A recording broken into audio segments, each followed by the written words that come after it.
Hello, folks, and welcome to the Jimnasium Tailgate Big Ten Extravaganza episode. This week, we are covering the Big Ten, all the teams in the Midwest best. As always, I am your host, XFL Jim, the host with the most, joined by my illustrious co-host, the Gulf Coast guru himself, Magic fucking Mike. How you doing, buddy? What's up, brother? I am jacked up. Yeah, we just had the Megapod. If people didn't go out and listen to that, I do not know what you are doing with your life. It was excellent. Thanks again, Leo, and of course, your buddy Chase, the co-host of the Gymnasium, and Kobe, man. They came on, they crushed it. I thought that went awesome for 5 people, too. We're just that damn good. We really are. I thought it went fucking amazing. Go give it a listen. And I'll just use this opportunity to shout out the Gymnasium is on all streaming platforms, podcast platforms. Give it a listen on Spotify, Apple Podcasts, Google Podcasts, Overcast, fucking StreamYard. We're everywhere. So go give it a listen. Give us a review. Give us a like. Give us a follow. It fucking helps. It was an awesome show. If you I'm gonna say it, if you listen to only one college football podcast that we do, listen to them all. But if you have to listen to one, that's the one you better listen to. There was so much good information in there. I mean, you're really missing out if you don't follow along on that one. It was excellent. Muy excelente. But anyway, we are here covering the Big Ten for you degenerates. We're going to give you the lowdown on all the teams in the Big Ten, all the win totals. It's going to be a blast. Going to win you some fucking money. That's what we're all here. That's what we're here for, is to win you some money. It's literally why I exist. Are you ready to get into these, my man? Let's do it, brother. Starting off with the Fighting Illini of Illinois with a win total set at 3.5. Can Burt do it? Can Burt get them to a bowl game? You know, honestly, like the easiest route to go here is to completely bash Bielema, of course, because it's just so fun to do. But I do think this is now. Can they go bowling? No, I'm just going to say no. I do like seeing him in the back in the Big Ten. I think that fits sort of, especially the Big Ten West. Out of every sort of like Power 5 conference, the Big Ten West has like a very old school style. It's just Wisconsin is the forefront of that division, and Iowa, they all play sort of a similar sort of offense. I think the only one that deviates at all really is Minnesota. And then like Purdue and Nebraska are trying to do their own thing, but it works more or less. It just less. It works less. Less, exactly. And you know the thing about Bielema, I think maybe not now with Sam Pittman, but a few years ago, definitely. I think a lot of Arkansas fans would have probably been missing Brett Bielema a little bit, even though they didn't want to admit it. He's really good from a standpoint of taking an area and putting a fence around it, which is exactly what you have to do in Illinois. They have talent there. I mean, obviously you got Chicago. There's talent all over the place. You got to put the fence up, get your recruits. And I think he could do a decent job there, if I'm being honest. I think so. I think the Big Ten West just feels like where Burt, I'm just going to keep calling him Burt forever. That's where he belongs. He belongs in the Big Ten West. I'm wondering if he's not using this Illinois job, if he just hovers around until Kirk Ferentz retires and he tries to go after that Iowa gig. Man, that would be a tough one to follow, though. I'll tell you that. But, I mean, that's like probably his dream. I think he has like a Hawkeye tattoo. Wow. Yeah. I think that's like his dream. I think that's I could see that. Is it a tramp stamp? Because I could totally see him having I would love it. Jumping in, Illinois, 3.5 wins. They start off the season with Nebraska and UTSA, both at home. Ooh, and it is a hell of a start for a team like Illinois to have those two. It's a rough G5 to get. Yeah, I go back and forth on this Nebraska game because obviously, I mean, they beat the hell out of Nebraska last year. They fucked them up. They did. And I watched that game very frustrated. Yeah, I'm sure you did. And that line's already Nebraska -7 on the road. It's like you look at it and it's like from a football standpoint, what are we seeing here? That Nebraska should be -7 on the road. That being said, I am going to give the win to Scott Frost and the boys. And I have them beating UTSA. But if that game goes the other way with Nebraska, UTSA is going to come into town and beat their ass. So I got them going 1-1. I do think they go 1-1 in this stretch. I'm on the Nebraska. Obviously, I'm going to be saying Nebraska wins. I think it's more Nebraska's. This is the year that they finally get it all together. It has to be, basically. and I just trust the guys on Nebraska more than I trust the guys on Illinois right now. I do as well, and I think Frost. I think Frost is going to surprise some people this year. I just they have to. They just have to, man. I mean, that's basically what I'm going to say. When we get to them, I will. Yeah, I'll be there. After that home stretch, they go to Virginia. That's a toughie. I don't see it pulling it out. No chance there. That's a loss. Maryland at home, though. That's a tricky one, but I do have them losing it just on the basis of, I mean, Maryland has an insanely talented team. It's just Loxley is not a good coach. Yeah, it really just depends to me, like how Talia develops this year. He needs to cut down. He needs to cut down on those mistakes, but he could be phenomenal. I'm going to give it to Maryland, but watch out. Illinois could take that one. Yeah, definitely hesitate on that one. After that, they go to Purdue. Yeah, this is another game they probably would have liked to see at home there. If this would be a home stretch, they'd probably split these two games, but being on the road, I got them losing. Yeah, if that Purdue was if those games were flipped, I'd have to favor Illinois, but I got to favor Purdue as it sits. Before the bye week, they get Charlotte and Wisconsin both at home. Yeah, Wisconsin, I mean, you do have the Burt effect, so who knows what's going to happen there. I mean, I think Wisconsin's going to wipe the floor with them, like just beat their ass. I think Wisconsin still remembers like a couple years ago, and they're not going to fuck around with Illinois. God, I really miss the Juice Williams and Rashad Mendenhall days. Those were the fucking days of Illinois. That was my favorite. I hate Ohio State, and not that I don't think they ever even beat them, but I think they gave them a game at least, and that team was fun, man. It was nice to have something in the Big Ten that I pulled for because I really hate the Big Ten, if I'm being honest. But as far as the Charlotte game, it's not a very confident thing that they are going to win both of these G5 home games. These are two pretty decent G5 teams. I do have them beating Charlotte and losing to Wisconsin, but there's not a high confidence in that. I'm lockstep with you there. After the bye week, they go to Penn State, and then they get Rutgers at home. Yeah, obviously a loss at Penn State. Rutgers, they have a bye before they play Illinois, which is why I'm going to give Mr. Golden Guido the edge. Lost to Rutgers. I think having like a year of playing under Schiano, I think that plus a full offseason really helps Rutgers in this spot. Agreed. Before the bye week, they get to go to Minneapolis and play Minnesota, which I'm going to pen that in as a loss. Yeah, that's a loss. They have no shot there at TCF Bank.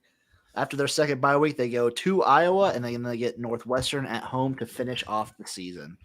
Yeah, it's a loss for sure at Kinnick. Northwestern at home, it's going to depend. I mean, it's a loss for me, but if Northwestern's having a really bad year, could be a nice little motivational spot for Illinois there, but it's a loss for me as of now.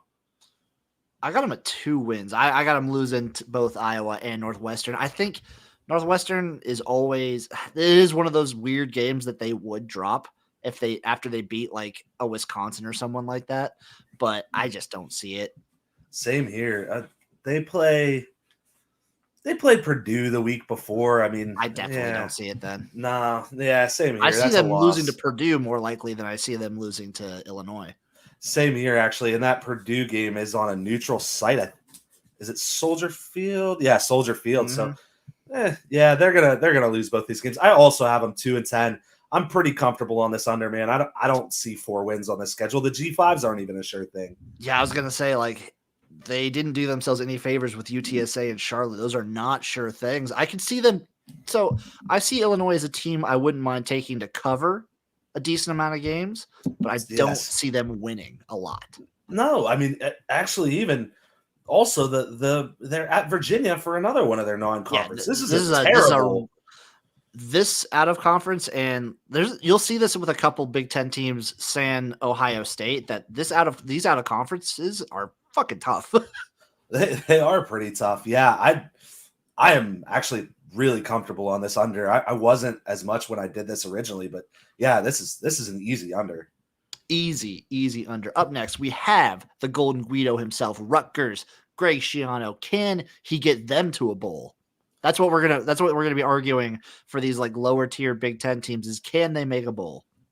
Yeah, I am pulling for Greg Schiano to make a bowl for sure. I actually like when Scarlet Knight football is good. It's really fun. It used to be a blast when he was there his first go around. Mm-hmm. Um, they do bring back a lot. They bring back 19 total starters for Schiano. The problem is they're just not really all that good. There's not much star power. Bo Melton, their wide receiver, their main wide receiver, he's one of the better wide receivers in the Big Ten, which is nice. And they do have a really good linebacking core. I see them as a team that they're going to be pesky all year. They're going to really pressure your quarterback. They're going to just play tough. They're going to not make a lot of mistakes. So I think it'll be interesting. I'm a little higher on this team than probably most people will be, other than yourself. I'm pretty high on it. I'm definitely I know we talked about it on the Megapod, but looking at this now, this might be I'll get into it after, but this might be an over I'm pretty confident in. They start the season with Temple at home. Love Yeah, that. yeah, I love that. Got to win there. Got to win there. Then they go to Syracuse, who I think these teams are trending in opposite directions, if I'm being honest. Yeah, same here. It's a really, I mean, we covered it in the ACC. It's a really slippery slope for Dino Babers. And yeah, two ships passing in the night, man. I got the win for Rutgers. Hey, did you know? I actually didn't know this. When we did Temple, we both had them projected really poorly. And I don't know if this changes my mind, but they have a quarterback transfer from Georgia, DeJuan Mathis. He's 6'6", 200 pounds. He was actually like gonna be their starter a couple years ago, and then he had something wrong with his brain. He actually like had some form of brain surgery. So he's back, and yeah, 6'6", dual threat, DeJuan Mathis could be something to watch there at Temple. Could be. I still don't think I favor Rod Carey to get the wins, but that could be like a Temple cover. Temple could be like a sneaky covering team in the AAC. They could be. I did want to touch base on that at some point and just brush back because I know we were both pretty heavy on that under. I'm probably, not so much now. It's probably a no touch, but probably still a lean, but probably I'm going to say on the same scene that it's probably a no touch for me. After Temple, they get to go to Syracuse. Already covered that. They're 2-0. Then they get Delaware at home. It's a tough FCS, but I think I favor Rutgers here. Yeah, speaking of Big Ten scheduling tough non-conference, you don't really want to mess around with the Blue Hens, man. Well, you don't. But I got a win. I got a win for Rutgers, but be careful. Then they get to go to Michigan, who I'm gonna give that a loss for Rutgers because I think Michigan is going to be in revenge mode for Rutgers taking them. What was it, triple overtime or was it quadruple? It was triple. Jeez. Yeah, I mean, I got this as a loss for Rutgers, a loss for Rutgers. But man, if that was a home game here, I would be more stoked on it. But I would be same, very much same. After that, they get Ohio State at home. Brutal 2-game stretch there. That sure as hell is. Yeah, that's a loss for Rutgers there to Ohio State. After Ohio State, they get Michigan State at home. Love that. Yeah, love that for the Scarlet Knights, and I gotta give the win to Rutgers here. Yeah, they beat them last year. There's really no reason why here it's not going to be a win for Rutgers again. I don't know. It's the first leg of a back-to-back road trip for Michigan State, so at least you catch them first. But there's no edge I could give to Michigan State. Rutgers beat you last year in East Lansing. It's Rutgers. I don't have any faith in Michigan State to really like get it together. I just don't. I like. We'll get to it when we get to it. We'll get to it when we get to Michigan State. But yeah, after Michigan State at home, they get to go to Northwestern before the bye week. This could be a tricky kind of Northwestern type game, but Northwestern does get the bye week before getting Rutgers, so I am going to give Rutgers a loss here. I got to give Northwestern the win there as well. So after the bye week, they get to go to Illinois. Got to favor Rutgers here. Absolutely, win for Rutgers. And we're already on the over. Yes, sir. We're already on the over. After that, they get Wisconsin at home. Got to give it to Wisconsin there. Yeah, that's a loss, unfortunately. And then a back-to-back road stretch of at Indiana and at Penn State. Yeah. Way to sacrifice your weaker teams to the Wolves here. Yeah, that's 2 losses. That's 2 losses right there. And then they finish off the season with Maryland at home. Yeah, I already got them on the over, so I projected this one as a loss. It really could. It's a 50-50 game. I gave it to Maryland out of talent, but I mean, Schiano's clearly the better coach. I gave it as a loss, but either way, I got them 5-7. I'm giving it to Rutgers, and Rutgers is going bowling this year. You know what? Yeah, I will tell you what. I mean, if that's a situation where it's between Rutgers going bowling or Maryland going bowling, I got to favor Rutgers. yes, absolutely. I'm lockstep, buddy. I got them at 6-6. I'm confidently on this over. I am too. It was a hard one to find because New Jersey like protects that somehow. I think does New Jersey do the sort of the thing that Iowa does, where you can't bet on like local state teams? Because that's a weird thing that Iowa does. Yeah, I didn't know Iowa did that as well, but yeah, Rutgers does. I mean, you can't find them on most books, even offshore books. Like it's hard to find Rutgers. They're over under. So That's wild. That is yeah. wild. Up next, a team we touched on a little bit, Michigan State. The Spartans win total set at 4.5. I'm just going to say it right off the bat, not very high on this team. I'm not very confident in the Michigan State Spartans. I just don't. I see this team floundering. Yeah, they are. Like it seems like they're really gonna stick around the kind of ground and pound defensive approach that Michigan State's been doing for a long time. They got a couple wide receivers. They got Anthony Russo grad transfers in to take over at quarterback. Rocky Lombardi did grad transfer out. So you got Jaden Reed and Jalen Naylor. Both of those guys could be NFL talent wide receivers. So watch out for that. They did bring Kenneth Walker the third in from Wake to run. He's a running back. He had 4.9 yards per carry and 13 touchdowns last season. And they got 4 or 5 back on the O-line. So that offense really does sound okay to me. It sounds fairly okay. The problem is their D was 54th in the country last year, which is fine for total. They were 100th in scoring. So that's what I'm worried about. And maybe it's just the mentality I have, but Michigan State with a bad D, like their offense to me has been bad, like capital B bad for the last 5 years. 116th in scoring last year. That's pretty rough. Like I'll say this, probably a year after their playoff run, their offense just went to shit. So and I think what's funny is if Mel Tucker would have stayed at Colorado and kept going, they're very comparable programs as far as the landscape of college football right now. Everybody would love Mel Tucker for what he was doing there, but what he did, like kind of book and bailing on him in the middle of the night, more or less. Oh, Now God, that's a very yeah, it's a very Brian Kelly. That's a sort of Brian Kelly move. it is a Brian Kelly move. Anyway, yeah, let's hit it. But yeah, not a big Mel Tucker guy. Start the season off at Northwestern. That is a loss to me. It's a loss, but if you want to get Northwestern, generally the beginning of the season is when you want them. They are breaking in a lot of new talent. Northwestern is. Michigan State, as far as continuity, is probably in the better position here. It's truly a 50-50 game, so I gave it to the home team.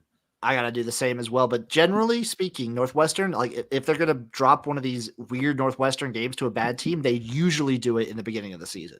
Yeah, except for it's normally to like Northern Illinois. It is usually to like an Eastern Michigan or something like that. Yeah. After playing at Northwestern, they get Youngstown State at home, and then they travel to Miami, Florida.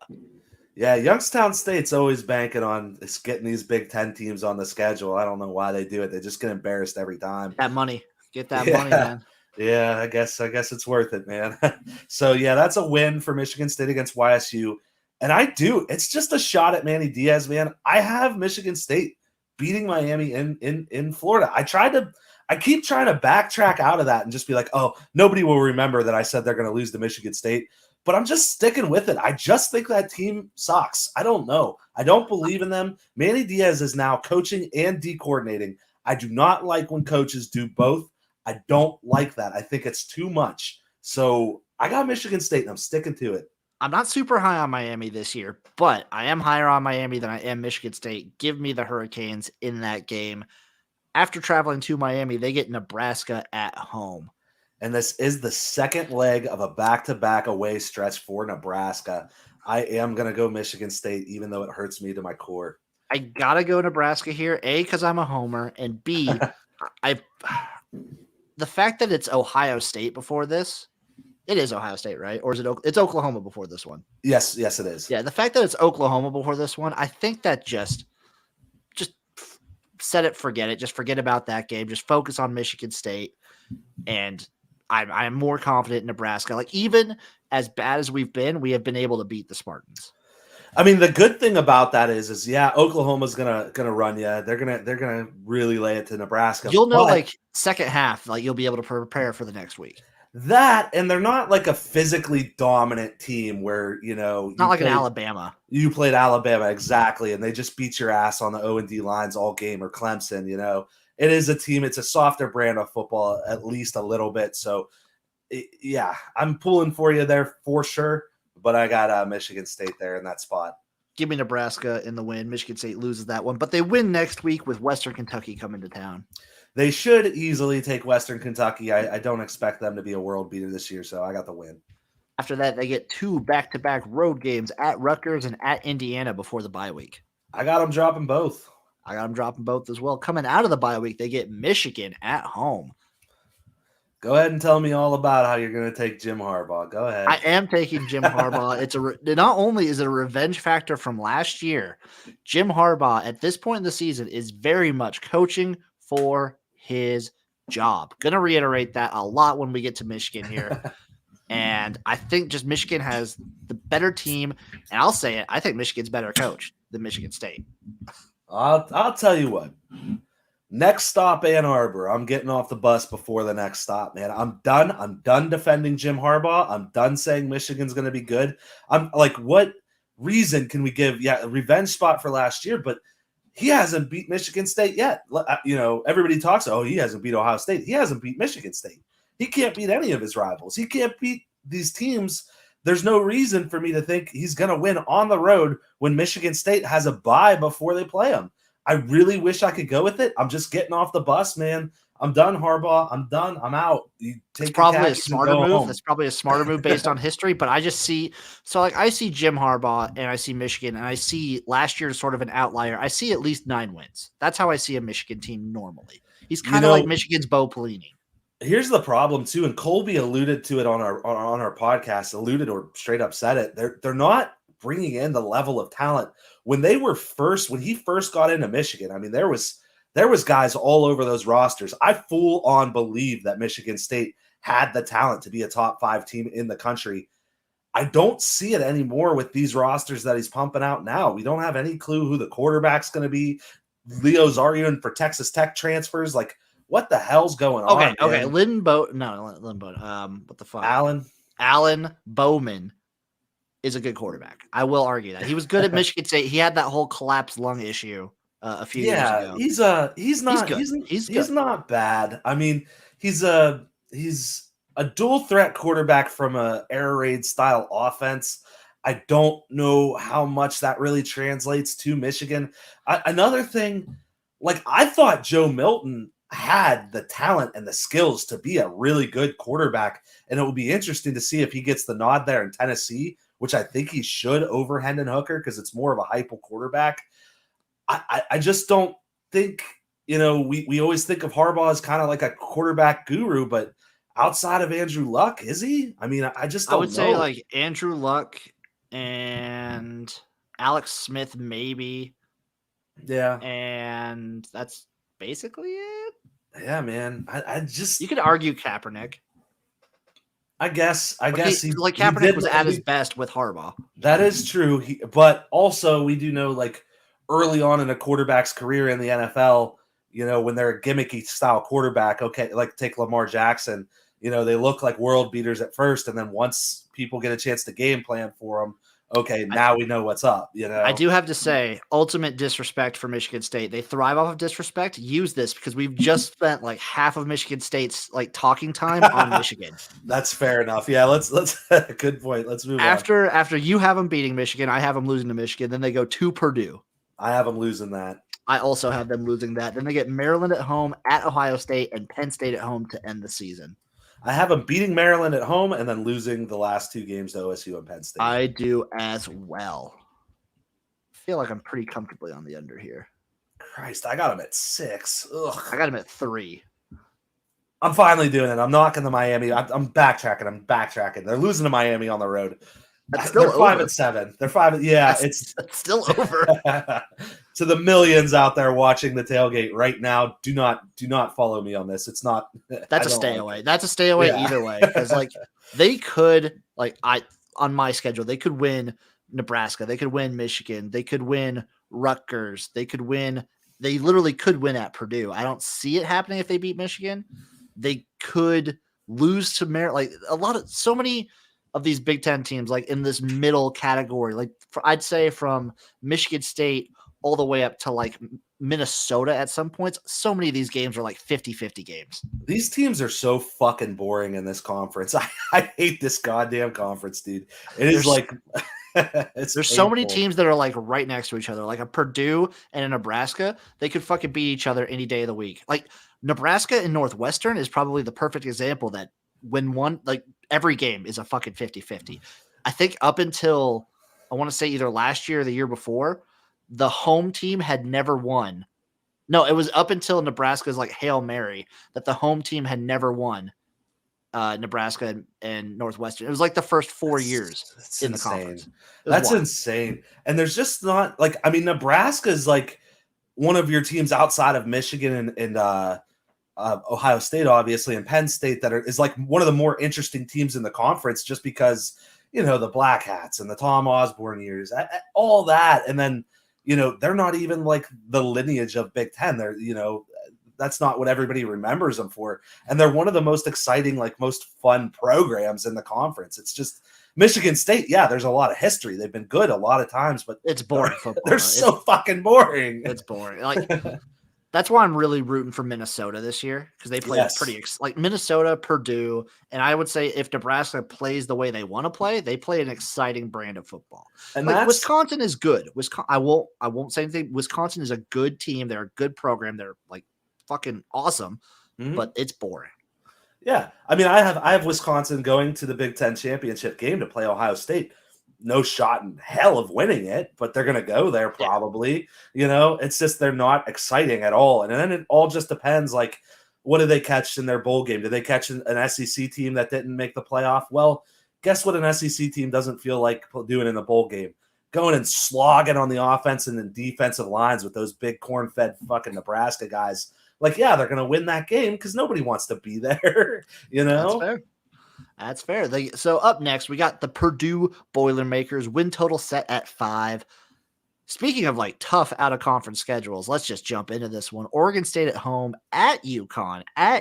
Don't forget that. And then at Notre Dame. Yeah, I got 2 wins to start the season, but both very hesitant. I mean, if this game was neutral site, I might even lean Oregon State. But that's such a far travel. So I got a win at Oregon State, a win at UConn hesitantly, and then losing at Notre Dame. I think that's actually one of Notre Dame's easier games this year. I'm right there with you. I think I got like Oregon State I would favor, but I'm just going to lean with my tried and true method of when Pac-12 travels east, they lose. When other teams travel west to the Pac-12, they lose. You can't really go wrong with that theory. After that, they get Illinois at home and Minnesota at home before their bye week. I got a win and a loss. I got a win and a loss as well. After the bye week, they go to Kinnick and play Iowa. Yeah, that's not a very good use of your bye week because you're not going to beat Iowa and Kinnick. No, you're not beating Iowa at home. And then they get Wisconsin at home. Interesting one. That's an interesting one. I have them beating Wisconsin at home because Wisconsin has Iowa the week after.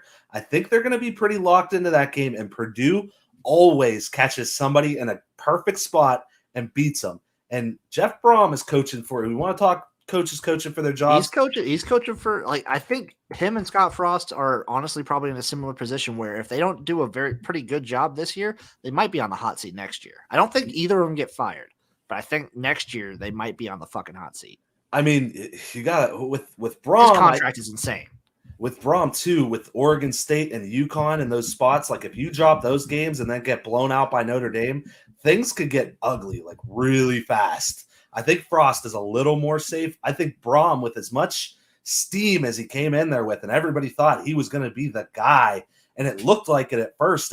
I mean, he beat Ohio State, and but he's got to prove it this year. I think the seat's getting a little toasty. I'm going to give him a loss against Wisconsin, though. Fair enough. After that, they go to Lincoln to play Nebraska, and then they get Michigan State at home. Nebraska's got the bye before Purdue. I'm going to give Nebraska the win there, and I gave them Purdue the win over Michigan State at home. Yeah, I have them losing to Nebraska and beating Michigan State as well. After that, they get at Ohio State, at Northwestern, and Indiana at home to finish the season. OSU on the road, that's going to be a loss. Nothing crazy there. Northwestern, that's at Soldier Field this year. That's a little interesting, but I got them losing to Northwestern there and losing to Indiana at the end of the year.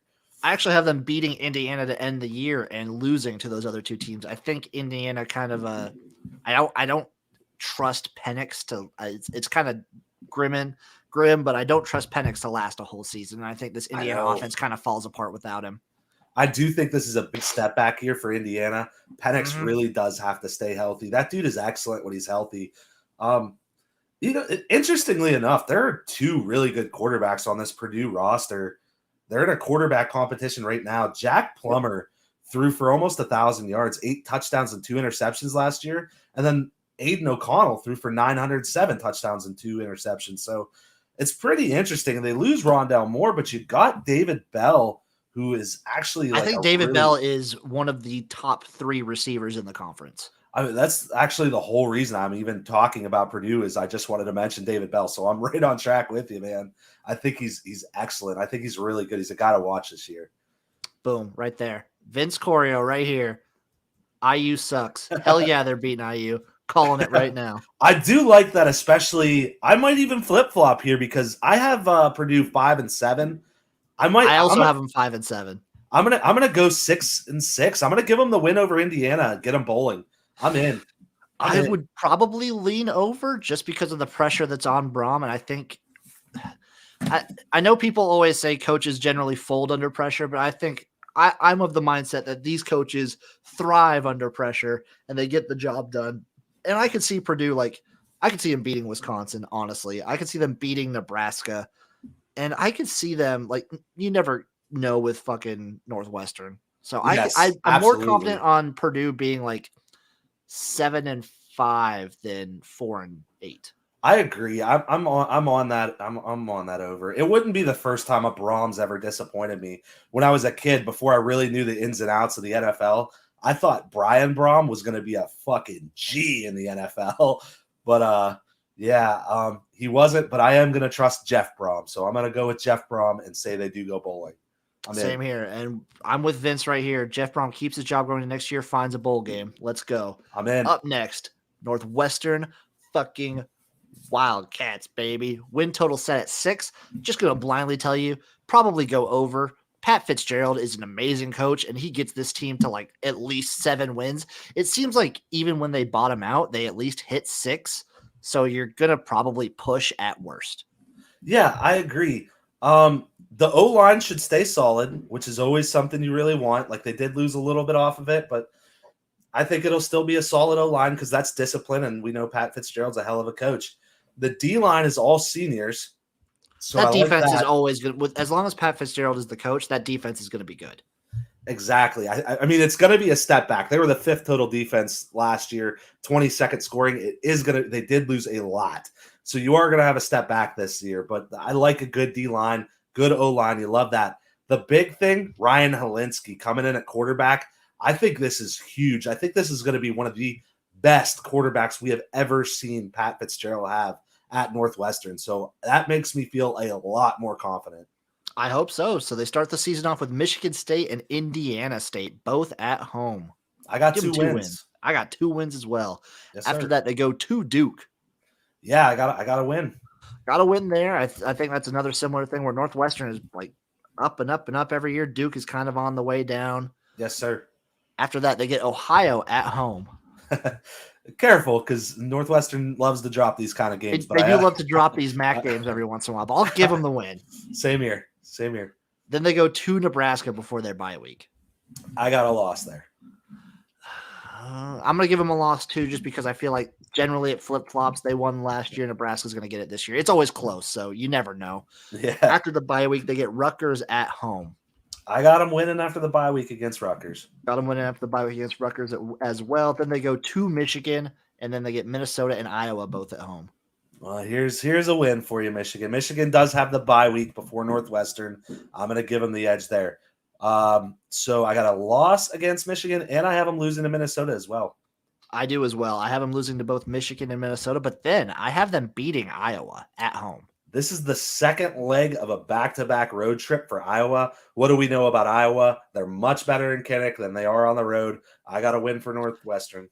It's a combination of they're much better at home than away, and also they play a very sort of, I'm just going to say Iowa plays kind of like a basic offense. They do it really well. They're clean, but they don't play a super complicated offense. And I think Northwestern thrives when they can just like zone in and just know what you're doing. Yes, that defense exactly. is going to feast. Yes. After that, they go to Wisconsin. Yeah, I got a loss there. I got a loss there as well. Then Purdue at home and at Illinois to end the season.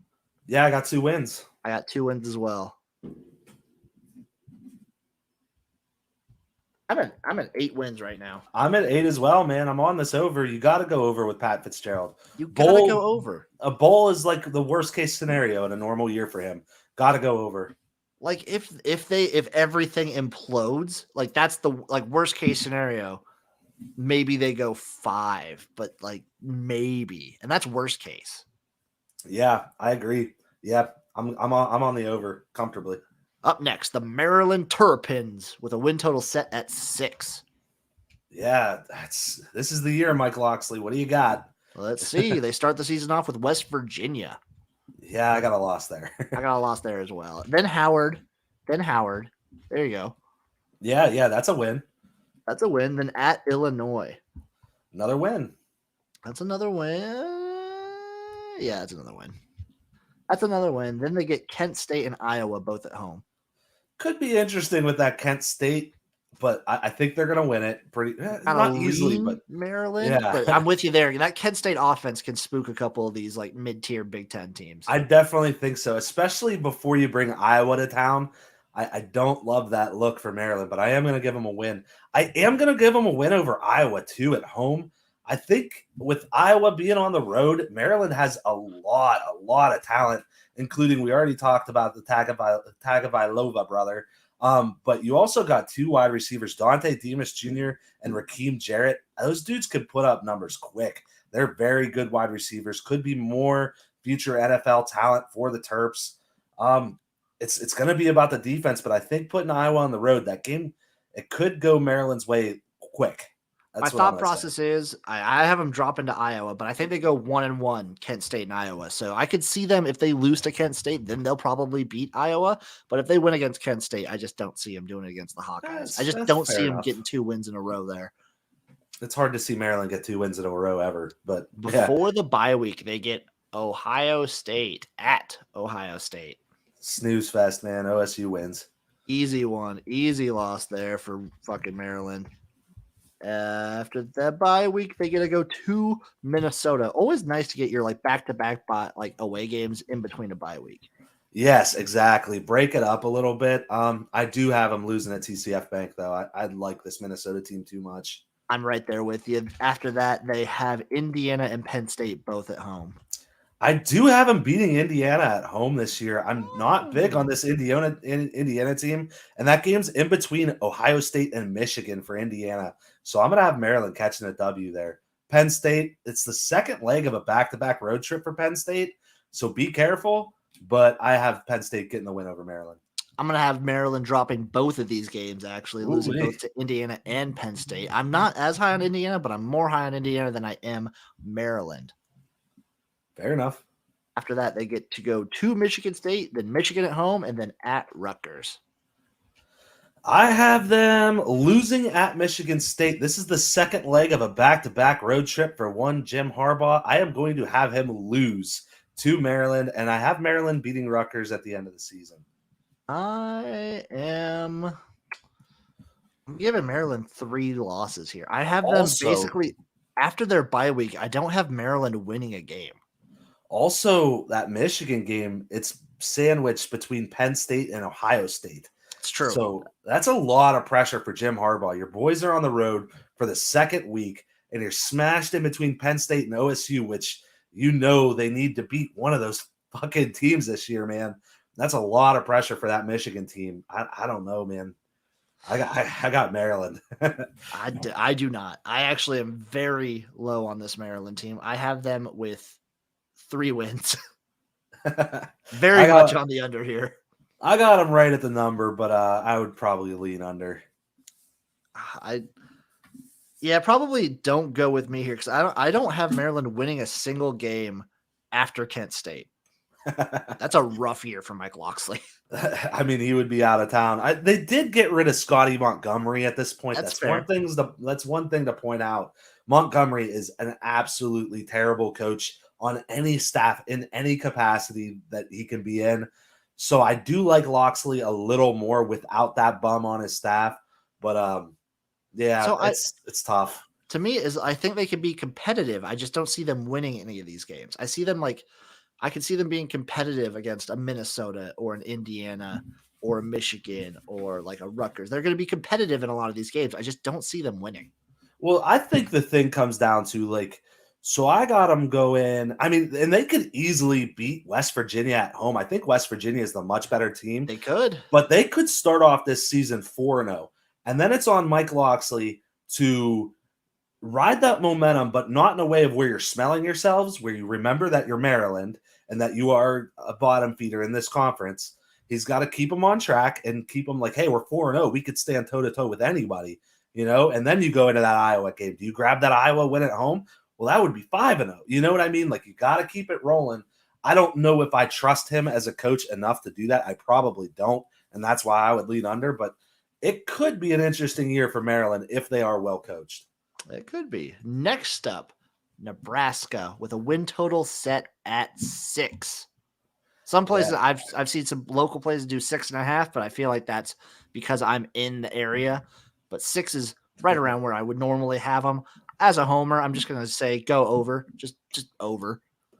I am pulling for Nebraska because of you and because I've always liked Nebraska. I always liked Nebraska. I think they got some pieces on this team. I don't absolutely love the roster. Only 3 starters back on offense, 101st scoring offense last year. Scott Frost has got to figure out the offense this year. He has to. And I think that's the key, man. I think it's the key to his whole thing. He's got to figure out what works. The offense is the big question mark this year. The defense has actually been getting consistently better each year. This is a big question mark offense here. Let's jump into this at Illinois to start the season off. The first game of the fucking year. That's a win.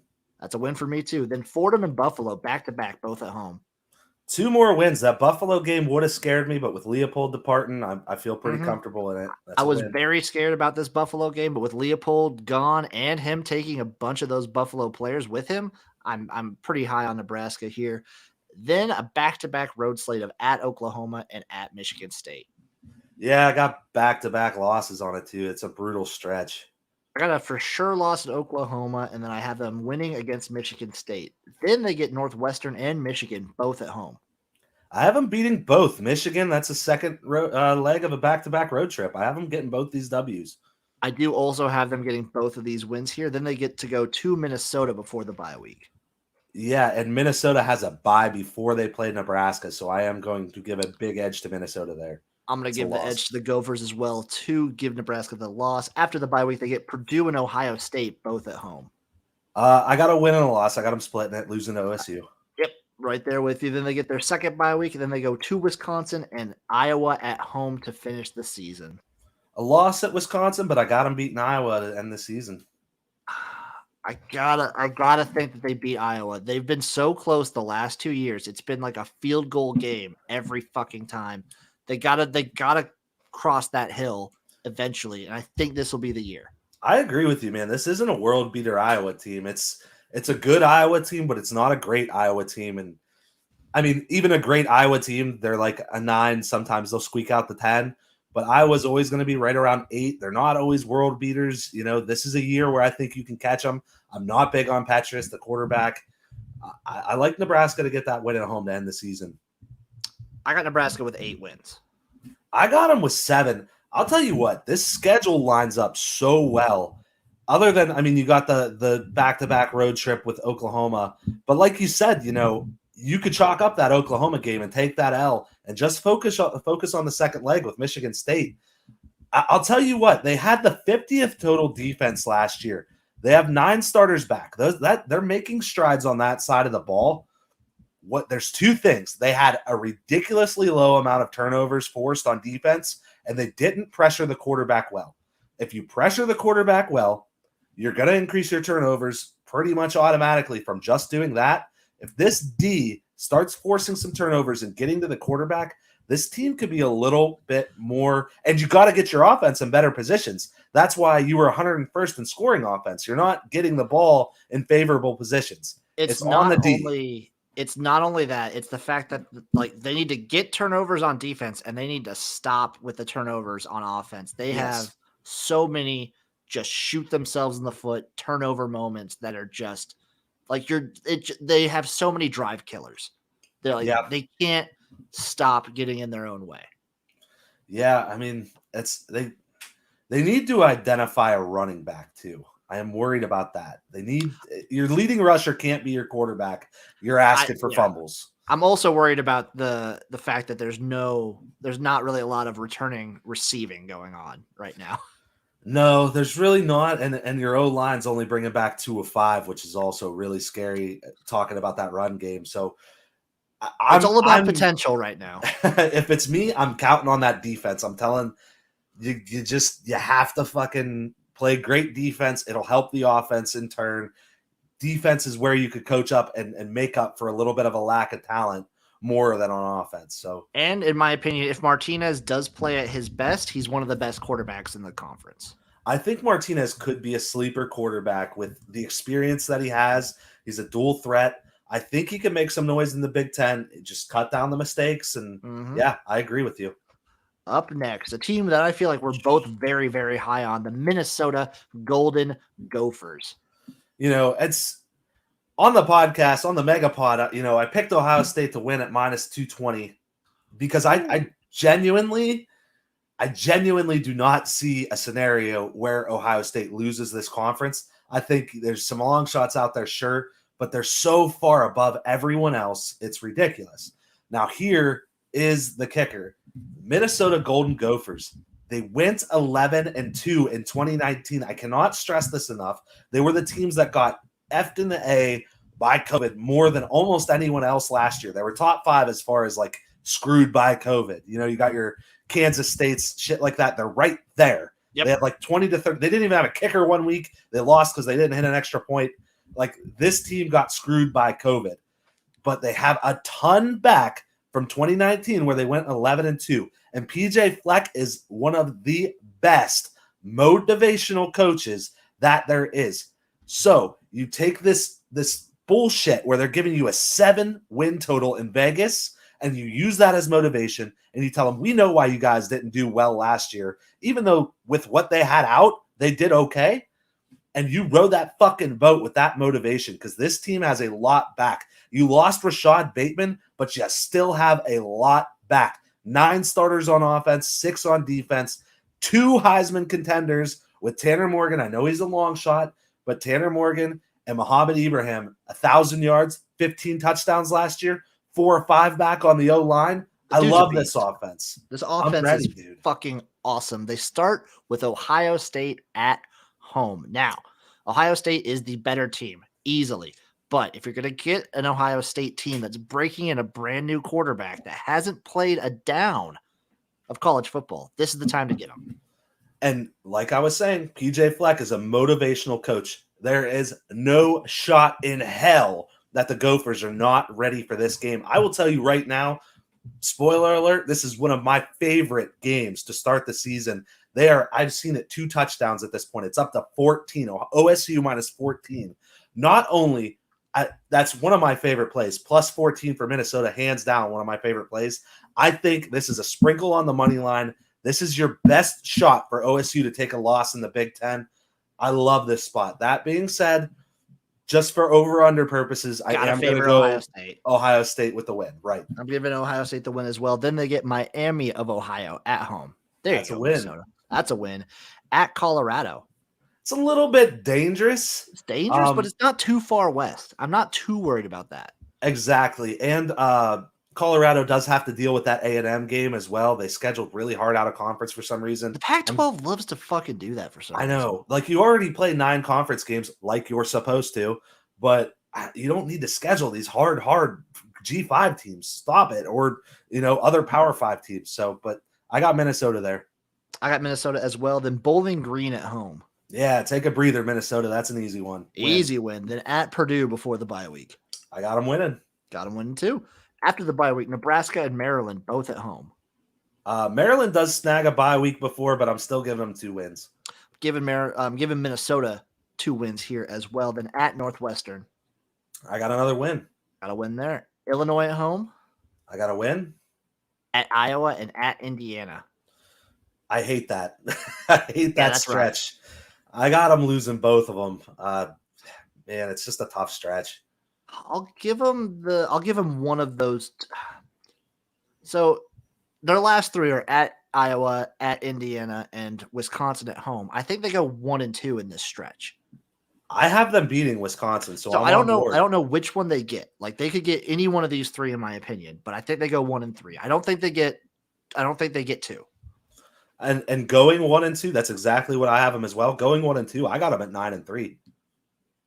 Yeah, I have them at 9-3 easily on the over here. I have more confidence in them going like 10-2 than 9-3. I mean 10-2 than 6-4 or 6-6. Yeah, I agree. This is a sleeper, dude. This is easy. This is just place this right now. Get on your bookie. I have some money on Minnesota to win the Big Ten West. Like, easy. Yes, which is a very solid bet. Plus 3,000 to win the whole conference. Fair enough, dude. If you're going to put money anywhere in the Big Ten, that's where you put it. Yeah. If you get Iowa, if you take Iowa down, so you got Ohio State week 1, one of the best spots, like we said, to beat Ohio State this year. If you win that game and you sneak out that Iowa win, I think you could beat Indiana, man. I think you're better than Indiana. This team could go 12-0. It's very easily. You could very easily see like the Big Ten West coming down to the axe game of Wisconsin, Minnesota. And I will shoot my own foot if Wisconsin would win that game. God, I would hate that. Again. I hate Wisconsin. I feel but yeah, dude. Love this over. Next up, a team that I am surprisingly high on, and you are very much low on, the Michigan Wolverines, with a win total set at 7.5. Yeah, dude. What is with this? Okay, so you got 3 starters back on offense. Why do you, at Michigan, have the 95th rushing offense in the country? I don't understand, dude. I hate seeing that. Where's your running backs? Where are they? I don't understand what's happening. You got Cade McNamara projected to start at quarterback. I don't know what your opinions on that are. I would probably lean Bowman as well. But I would probably lean Bowman. Like, if he wins the job, then he's won it. So, but I would probably just say just my gut, Bowman has shown more at Texas Tech than McNamara has shown at Michigan. Yeah, exactly. I feel the same way. I hear a lot of people shitting on their running backs and their wide receivers. I will say their O-line only has 2 starters back. I am a little scared about that. I don't know why Ronnie Bell doesn't get much love. I think that dude's a stud. He's a senior. I think he's good. Yeah, I think he's really good too. I think he's been the bright spot on a bad offense for years now. So I am fairly high on Ronnie Bell. Hassan Haskins did average 6.1 yards per carry, 6 touchdowns on 61 attempts last year. So that's something to be excited about. This could be the year that they're that you could definitely see their run game turn around this year. All 11 projected starters on the D, they're all upperclassmen. That's pretty nasty. D-line should be good. And then Aiden Hutchinson, that's a future NFL player right there. So let's get they have some pieces. Just got to see them put something together, mostly at the quarterback. Mm-hmm. I think Michigan is one of those teams that they're like a quarterback away. Yes, I agree. I would say that. They start the season off with Western Michigan, Washington, and NIU all at home. I have them winning the 2 G5 games. I have them beating NIU and beating Western Michigan. Washington, I mean, they'll probably be favored in that game. I don't know what we've seen in recent history to feel that way, so I'm going with the loss. I'm playing it. I'm playing with what I've seen lately from Jim Harbaugh and the Michigan Wolverines, and I'm going a loss. I am going with my gut instinct of Pac-12 team travels east to I think they're pretty comparable this year. Give me Michigan to win all three of those games and to win the Rutgers game after NIU. I do have them beating Rutgers as well. After that, it's a back-to-back road slate of at Wisconsin and at Nebraska. Yeah, one of two back-to-back road spots for this Michigan team. It shows you how the Big Ten feels about Michigan. I think they're ready to accept that this team really isn't the top tier anymore. I have them losing to both of those teams.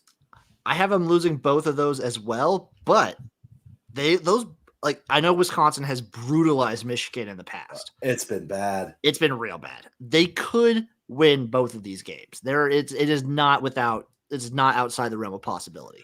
I'll give you that they could beat Nebraska based on what we've seen. There is nothing I've seen in the last few years.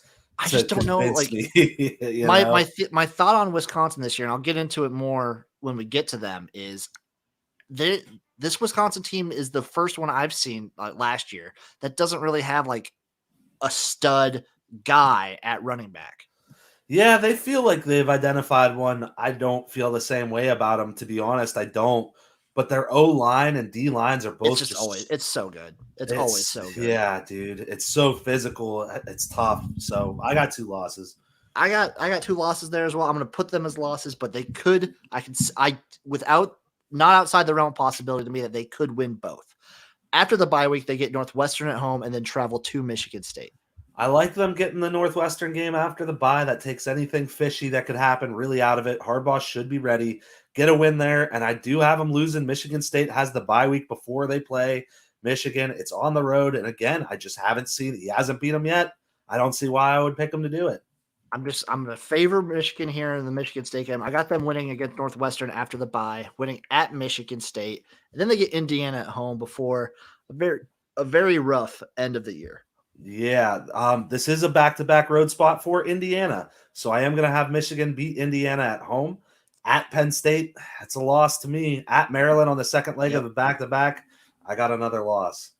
I got them losing to Penn State, beating Maryland, and, of course, losing to Ohio State. But if you've listened to the Jimnasium this year, you will notice that in Week 13 of the college football picks, I do have Michigan beating Ohio State. I think Michigan goes 1-3 here. I don't see them beating like all three. I see them beating if they beat Penn State. Like if Penn State has a down year again, they could beat Penn State.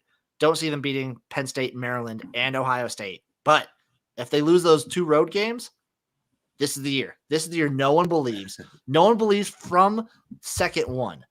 Like in 2019, people believed. Like people believed in 2018.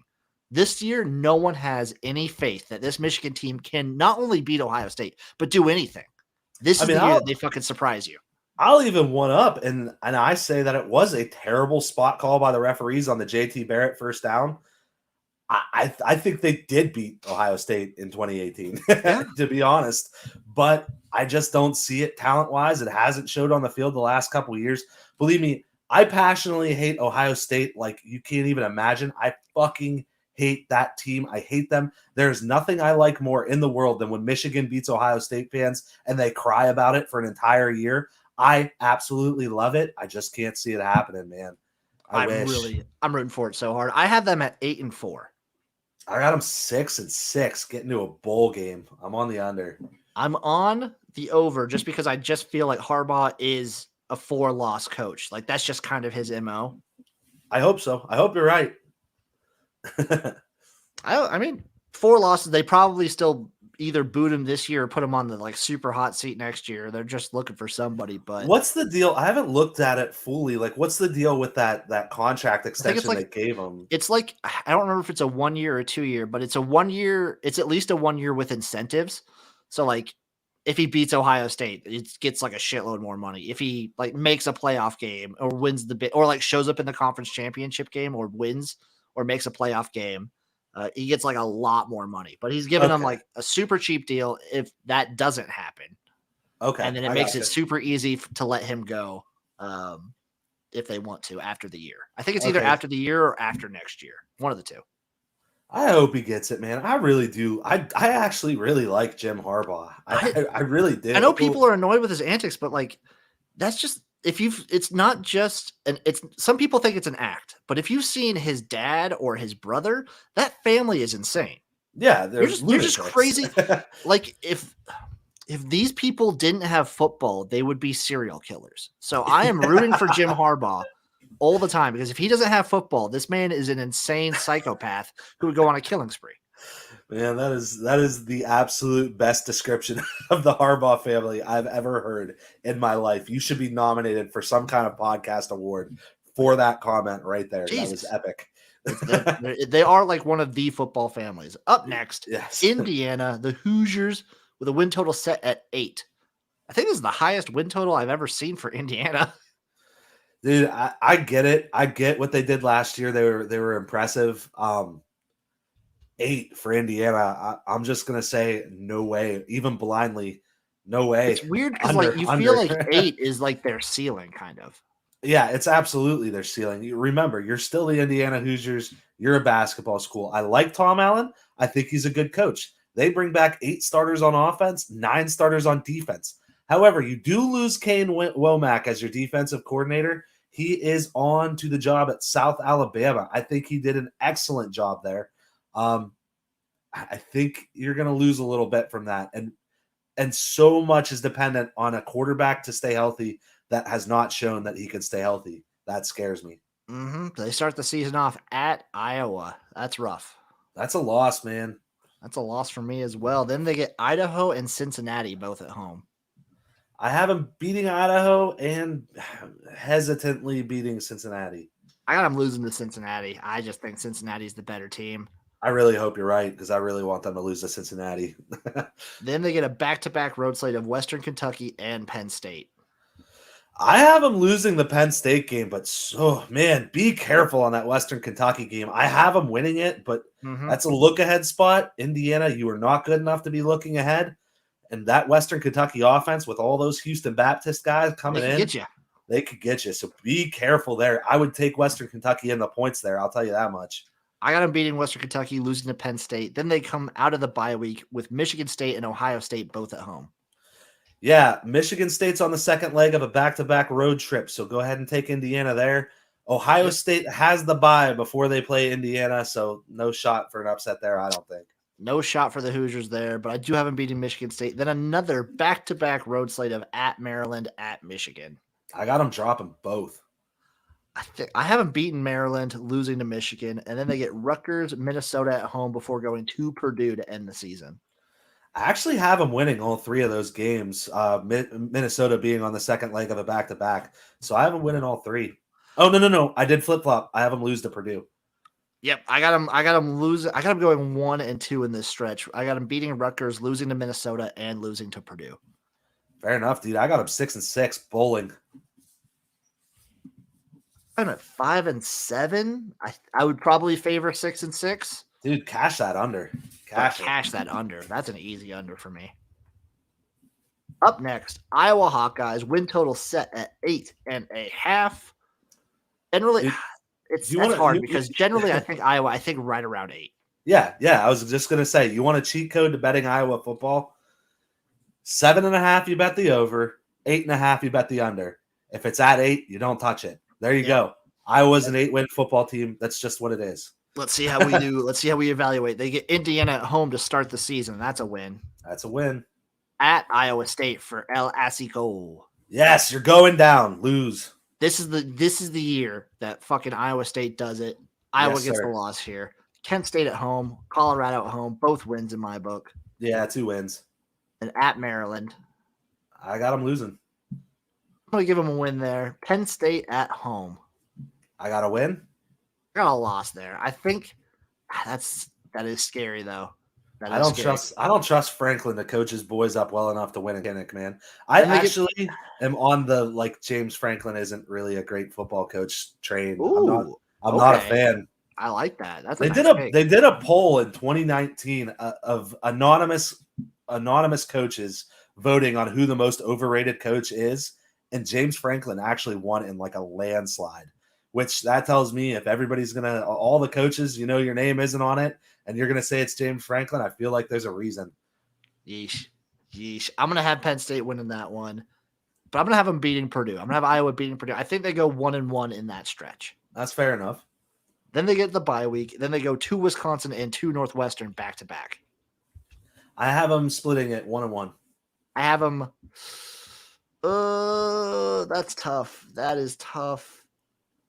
I got them losing both these games. Oh, dude, you know what? No, I got them losing both those games too. I have them losing the second leg. Yeah, that's rough. That's a rough stretch. Then they get Minnesota at home. I got them winning it. Got them winning that one. Illinois at home. Got them winning. Yep. Then I got them losing to Nebraska at the end. Same here. So I actually do have them 7-5, leaning on the under. I got them 7-5 as well, but I feel like they'll probably win. Like they'll probably like beat a Penn State, or they might beat Wisconsin at home, or they could very easily beat Nebraska or Northwestern. I feel them going 8-4. That's where I picked this team. This is an 8-win team. Like I said, cheat code, man. Over under 8.5, you go under. 7.5, you go over. Next up, Penn State they're projecting a huge bounce back year with a win total set at 9. Yeah, I mean, you got Sean Clifford back. You got a lot of running back and wide receiver threats, of course. Running back, there's no identifiable like superstar, but they got a deep running back core. Jahan Dotson, he's one of the best wide receivers in the conference. So he's also a really electric kick returner. Watch him. He's fun. Yeah, that's about the highlights on offense. So, yeah, let's get into it. They start the season off traveling to Wisconsin. That is a loss. That's a loss for me as well. But then they get a nice stretch of Ball State, Auburn, Villanova, and Indiana all at home.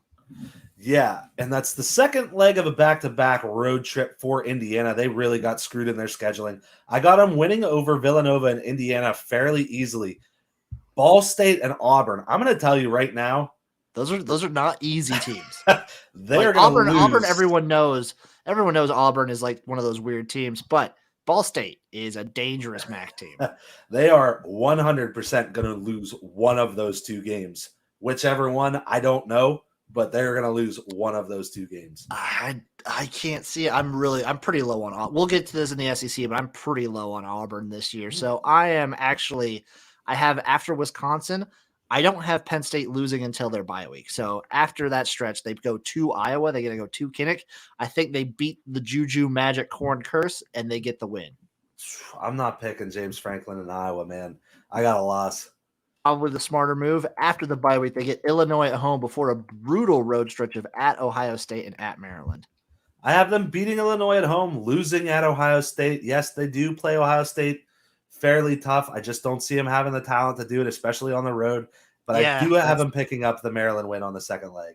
I have them beating Maryland and Illinois in that stretch. They generally play Ohio State tough at home. Like, yeah, they'll do like the crazy whiteout game, and they'll beat Ohio State. Yes. After that stretch, they get Michigan at home, Rutgers at home, and they finish off with Michigan State on the road. I have them winning all three. I have them winning all three as well, because Michigan is probably going to be their whiteout game. And they always go fucking hard for that. If I could pick any game to go to, that one would be really close. Happy Valley and a whiteout game. On the top of the list. That would be one of the top 5 for sure of games I would like to go to. I have them at 10-2. I have them at 9-3. I have them at 10-2, and I guess I would lean over, but this is a tough one. Yeah, I think that number's pretty right on. I would spot on to me too. I would probably lean under, I guess, but it's nothing confident there. Up next, the Wisconsin Badgers. Those Bucky Badgers. The win total set at 9.5. I loved hearing the hatred from Leo on the Badgers when we did the Megapod. But he's exactly right. This team's fucking annoying, dude. He's right. They're so annoying. I love and hate this team because they're like, when I hear Nebraska fans talk, they just want us to be like Wisconsin, but better, because they're just like, oh, it's how we used to play back in the when. But I'm just like, fuck. They're not playing out of the wishbone. They're not playing out of the fucking option style. No, what Nebraska did was way more exciting than what Wisconsin does. They literally, Leo jumping in on the chat. Leo's always right in his world. But dude, it's not exciting. They just line up an I form and just run the fucking ball all game. It's boring. It's boring as shit. And the D-line, works, but it's boring. The D-line loses a lot this year. They're still all upperclassmen. Um, it's just the same old freaking team. 3 of 5 back on the O-line, 2 blocking tight ends back. It's just there's no identifiable running back. They gotta pick one. They gotta figure it out. And everybody on the Graham Mertz train, get over it. Wisconsin is never going to have a good quarterback. It's never going to happen. It's not the offense they run. I mean, I'm not a Graham Mertz if they get guy. a transfer, I guess if they get a transfer, because like Russell Wilson was good. Yeah, Russell Wilson was phenomenal before he went to Wisconsin. So I hate when Wisconsin gets credit for Russell Wilson. I can't stand it. NC State gets the credit. Yes, I will tell you, there is no player in college football history that has ever won me more money than Russell Wilson. I got on the Russell Wilson train early and I cashed like a motherfucker because of that dude. So he has my heart forever. I'm going to be a Russell Wilson fan. Yeah, Wisconsin didn't make him great. That dude was already great. Let's get into it. Penn State and Eastern Michigan both at home. Yeah, I got 2 wins. Got 2 wins as well. Then an early bye week before getting Notre Dame at Soldier Field. Yeah, they snagged the bye week. One of 6 teams that snags a bye week before they play Notre Dame. I'm going to give Wisconsin the win. I think with Notre Dame having a completely new O-line, that puts them at a huge disadvantage. I'm right there with you. After that, they get Michigan at home and at Illinois. 2 more wins for me. 2 more wins as well. Then Army at home before Purdue. Yeah, and normally you're looking at Army and you're like, oh, this team, you don't get a bye before them. Wisconsin, the D-line, they're just going to manhandle those Army boys. Those Army guys, their O-linemen are like 250 pounds soaking wet. It's not pretty. So they're going to get the win over Army. I got them losing at Purdue, though, because of the adjustment on after the Army game. I think it's going to be a little too tricky. I like the Purdue spot. I could see them losing to Purdue, but I'm going to have them winning both of those games right there. Then they get Iowa at home before getting Rutgers on the road. 2 wins for me. 2 wins as well. Then Northwestern, Nebraska, both at home and finishing off the season at Minnesota. Yeah, I got them beating Northwestern. Nebraska does have a bye before they play Wisconsin. Watch for that, but I do have them getting the win.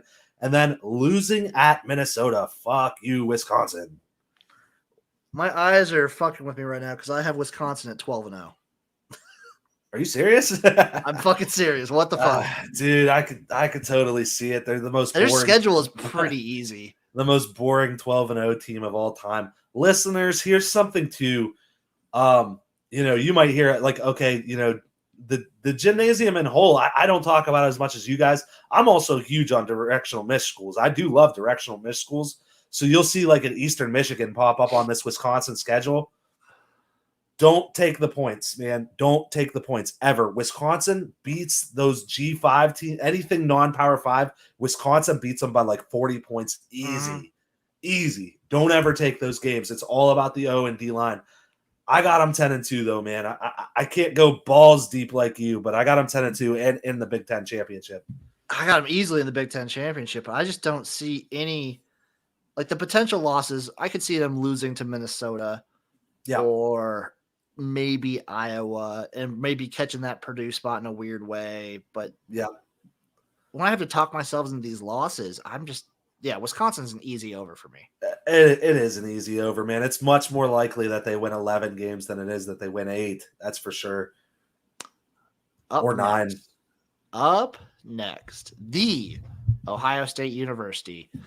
One of the, I will call them one of the like evil empire council members of college football. I'd say like Ohio State, Oklahoma, Alabama, Clemson are like the evil governors of college football. You know what is most annoying, and being from Ohio originally, I could tell you this, is they don't see themselves as that. Like they still think Clemson and Alabama are the big bad guys, and we're just little Ohio State. Everybody should root for us because we're the little underdogs. No, you're fucking Ohio State. You're in the same goddamn fucking category as those 2 teams. Everybody hates you. No one likes you. Urban Meyer's a piece of shit.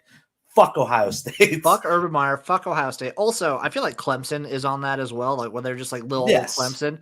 Alabama is the only Oklahoma too. Alabama and Oklahoma are the only ones who are just like, yeah, we're the That's shit. why I That's what like we are. those teams. That's why I like them better than the other teams because they know what they are. They're the bad guys and they fucking know it. They're fine with it. Ohio State always got to play the little bullshit. And if you ever watch Ohio State football, the ball just bounces their way every fucking time on field. Like just play. They're just, and I'm not saying they need luck to win games because they They don't, just get it. but they get it anyway. It just pisses me off, man. I hate this team.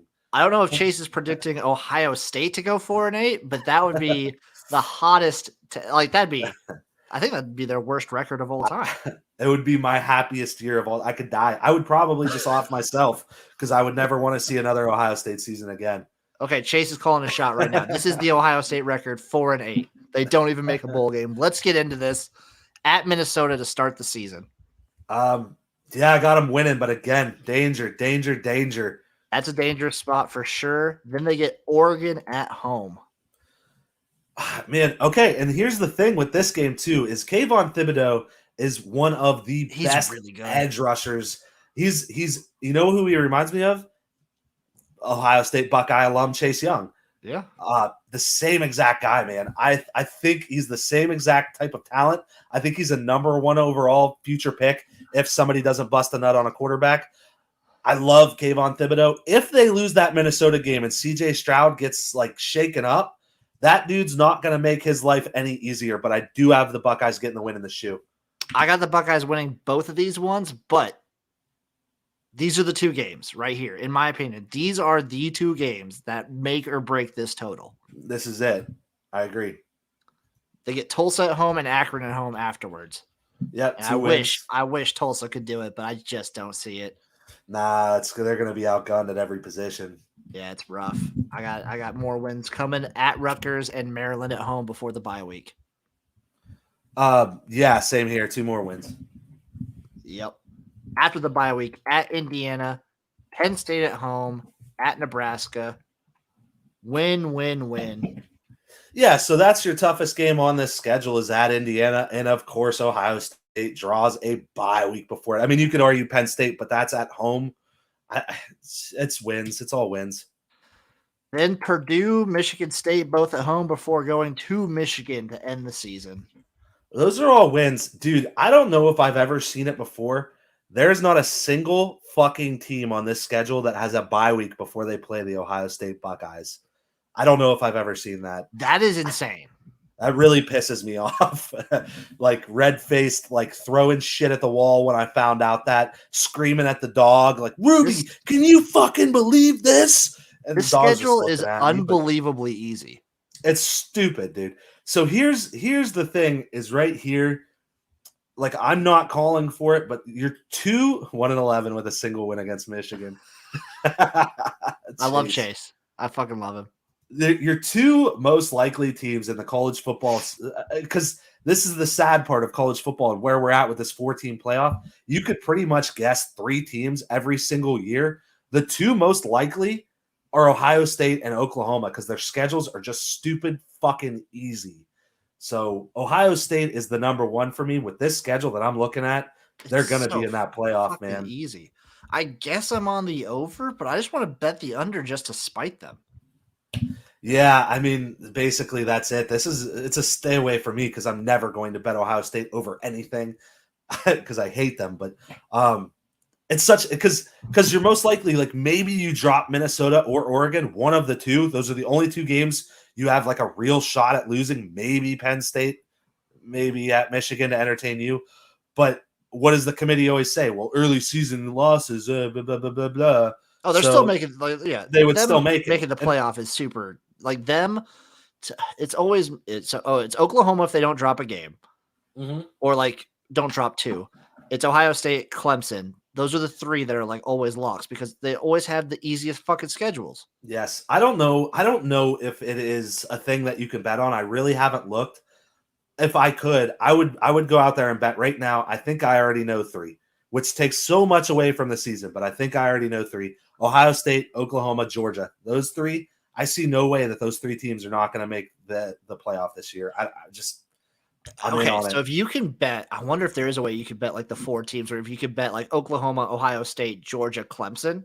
That would be my 4 as well. Yeah, because even the rough part is if Clemson loses to Georgia, do You they know still let what? them in, or would they do like 2 SEC teams at that point? Here's the thing too is I ran out all 130 teams, all their fucking schedules, got all their records, did all my championship games. I had Clemson 10-2 winning the ACC, and they still ended up in my fourth seat of my No, fucking playoff. I feel like if that was the case, Who are you the gonna put committee would in? be super fucking stupid and like put in like Texas A&M or some fucking SEC team. I think I had Texas A&M lose like 2 games, I think, Or and they they could be didn't win super. because then they just use the arguments however they can. So even though the ACC sucks, fucking I had Bama and Clemson both lose 2 games. Well, Clemson won the ACC, so they get to be in. Because But you're not going to put in the yeah, Pac-12 champion, or you're not going to put a 2-loss Pac-12 team in over them. You're not going no. to do it.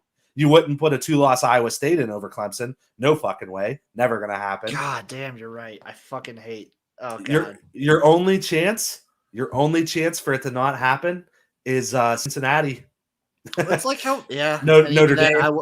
I wouldn't see like if Cincinnati even has one loss, they're putting in a Oh, 10-2 they have Clemson. to Yeah. run the table, Or Notre Dame has to go undefeated. or Notre Dame goes on. Maybe even one loss Notre Dame with that schedule, maybe. Maybe. But there's Or no they do conference something super stupid. championship. Like last year they were talking about like if Florida didn't lose to LSU, they were talking about like Florida for last year. Yeah, I mean they're gonna do whatever they can to get It's gonna be something Clemson. stupid. It's gonna be something stupid. I'm okay. That's enough playoff talk because I'm just gonna get fucking mad because it's always something stupid, and I prefer to only get mad about it later in the year. Yeah, when it happens, it just sucks that you could get mad this early because you fucking know. You fucking know. You fucking know. Anyway, that's the Big Ten. We're gonna do the SEC on Thursday, finishing up with the conference previews, and I'm having a blast. I cannot wait for college. No matter all the bullshit going on, I still love college football. It's still fucking fun to watch. Yeah, dude, absolutely. It's got the worst postseason, but the Which regular sucks. season It's got the is the best best. regulars. It's got the highest high, and man, am I pissed off like every November. It's kind of cathartic, Yeah. honestly, to be so pissed off at college football. But at least you could like turn your head fully to the NFL and just be like, "Oh, hey, what's going on over there?" Because And you could you like know, at least now that I've been like you've been growing up with them, these college names that you grew up with are in the NFL, so it's kind of right. nice too. Exactly. And soon enough, what will we have? We'll have the XFL, right? So Oh, I can only hope next year USFL baby, USFL, and I have the CFL right now. yeah, that's true. CFL football's fun, dude. Dude, I love the waggle. It's one of my favorite things in sports. It's fun fucking sport, man. And they get a lot of those guys that hopefully I do hope the XFL takes a page out Hey, of their book. hey, I do. fucking Nathan Rourke. Yeah, exactly. Those guys that you follow in college, they don't quite make it to the NFL, even Mhm. though guys like Anthony fucking Morelli and shit last like 10 years, whatever. You know who's still going to be a starting quarterback this year is Tyrod Taylor. Tyrod Taylor still starting in the NFL. Fucking blew my mind. I'm looking through NFL shit today and I'm like, nah. But yeah, Yeah, he's still starting in Houston. the NFL. Fuck yeah, I dude. just can't wrap my mind around it, dude. But That'll do whatever. it for this episode of the Jimnasium Tailgate for the Big Ten. Let them know where the people can find you, my man, Magic Mike. You can always find me on Twitter at 32 Court Vision. Hit me up. Let's talk some college football. DMs, whatever. No dick pics. That's my one rule. Yeah, let's always just fucking talk football. I'm ready to go. And then catch me on BTV where I do the college football fast fives every single day. Check out BTV. Follow the prop bets. You got to follow BTV, retweet, like, vote. And that's how you can win free money at BTV with the prop bets if you were randomly selected. Always go there. It is literally free money at BTV Bets on Twitter. You guys know where you can find me. I'm on Twitter all the fucking time at XFL Jim. I'm giving out picks left and right on betterthan.vegas. I am on YouTube, XFL Jim. I got my workout video coming out this week when I was working out like a horse. It's going to be fucking epic. I am all over. Can't wait for football. You could DM me dick pics all the time. I don't give a shit. As long as we're talking football, you could DM me whatever the fuck you want, folks, especially if it has to do with the XFL. That's all I care about.